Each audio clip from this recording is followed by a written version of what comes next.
ડીસાના ભોયણમાંથી ચોરાયેલા bike સાથે 2 શખ્સોની ધરપકડ કરવામાં આવી છે। જિલ્લા પોલીસ વડાની સૂચના અને જિલ્લા LCB PI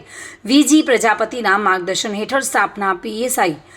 SB Rajgor, police constable Joravarsinh Kansinh, Mukesh Kumar વગેરે ડીસા વિસ્તારમાં મિલકત સંબંધી ગુનાઓ શોધવા પેટ્રોલિંગમાં હતા અને તે દરમિયાન ડીસા શહેરના રિલાયન્સ પેટ્રોલ પંપની સામે આવતા ખાનગીરાએ બાતમી મળી હતી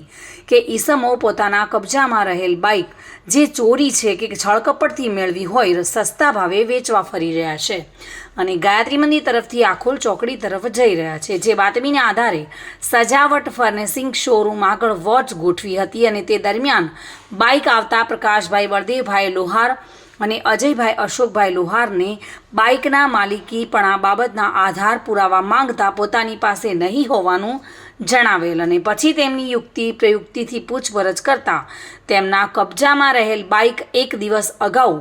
ભોયણ ગામની સીમમાં આવેલા આશાપુરા સોસાયટી ભાગ 1માંથી ચોરેલ હોવાનું કબૂલ્યું હતું, જેથી બાઇક અંદાજે કિંમત ₹40,000ની ભારતીય નાગરિક સુરક્ષા સહિત કલમ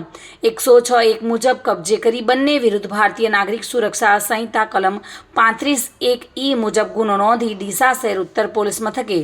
કાયદેસરની કાર્યવાહી હાથ ધરવામાં આવી છે। ચિરાગ શ્રીમાળી સાથે bureau report, today Gujarati news.